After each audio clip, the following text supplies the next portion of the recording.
Welcome to our presentation on Lessons with Boo, Getting Unstuck. Hey there, and welcome. Have you ever hit a bumpy patch in life where you just feel stuck? Where you're aware of a void between how you want to be and how you actually are, and you're not quite sure how you'll get from here to there.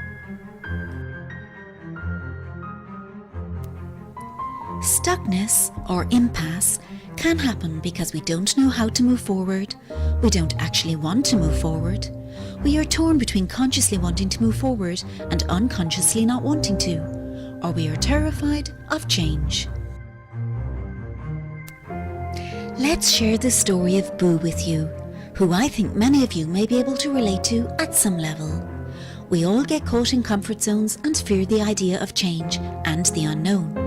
Even the most successful habits we have eventually lose their usefulness as fresh responses are called for.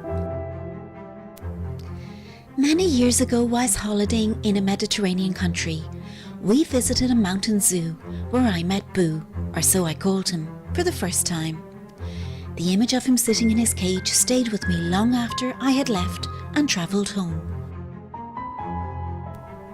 The following year we visited the same zoo again, and I was excited to see how Boo was doing. There he was, still sitting in his cage, in the same way just as we'd left him 12 long months before. Seeing Boo like that wasn't easy, and as we walked away that second time, my heart felt heavy and sore. Boo reminded me so much of how we often get trapped in life by what we know to be familiar, and so I found myself imagining what Boo might do if we opened his cage door and offered him the chance to be free. When I got home with a heavy heart, I wrote this in memory of little owl Boo. There is an owl, his name is Boo. He's lived his life in a country zoo. He spends his days looking straight ahead, his wings tucked in below his head. His safe perch his only place, with little room and little space. He looks stifled, always bored, his full potential all ignored. Tears stung my eyes as I stared at Boo, as my family and I visited the country zoo. Little owl Boo doesn't do much. He's become so used to his comfortable perch. My tears fell slowly as Boo blinked at me, the cold metal bars his only tree.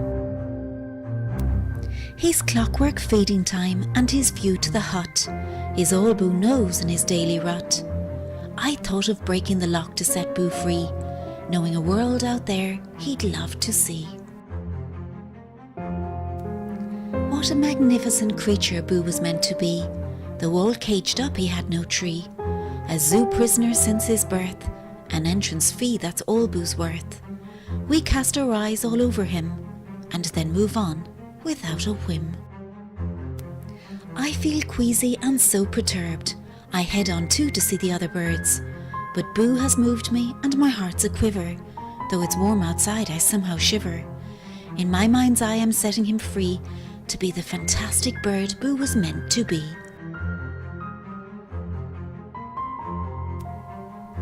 But despite Boo's birthright and ability to soar, he looked at me calmly and said, "Please close my door." He continued to sit there, thinking that was his lot.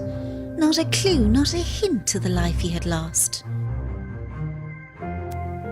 So that, friends, is my story of little owl Boo, who still lives in his cage in a European zoo.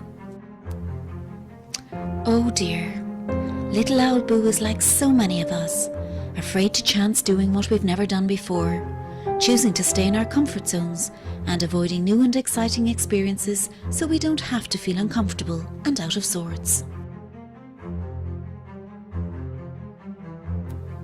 Dr. Timothy Butler, a psychologist from Harvard Business School, gives us some encouraging insights into these impasses. He has found through research that actually feeling stuck can be a good thing and the first step in our awareness of new opportunities in career and in life in general. Wow, interesting, eh? Here's some facts.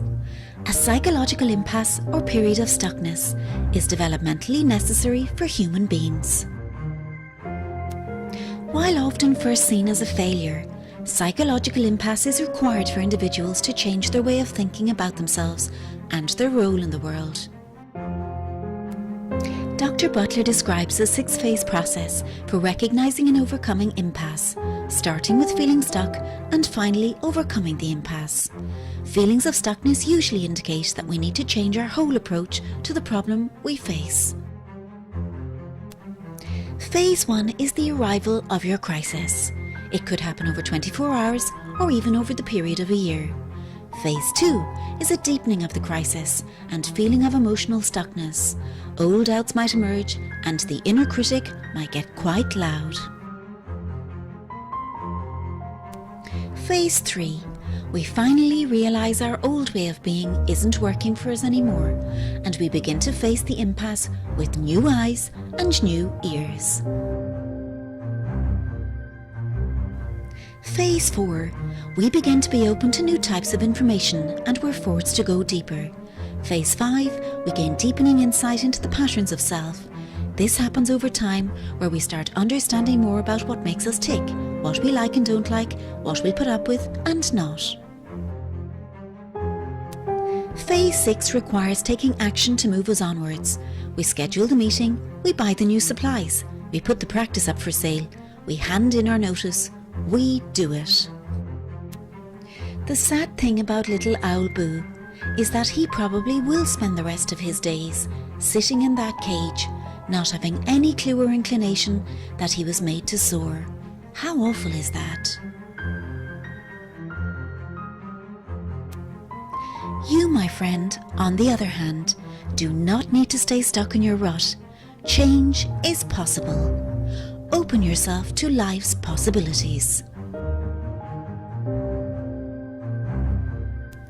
Come, explore, grow and change with us at jeradoo.com.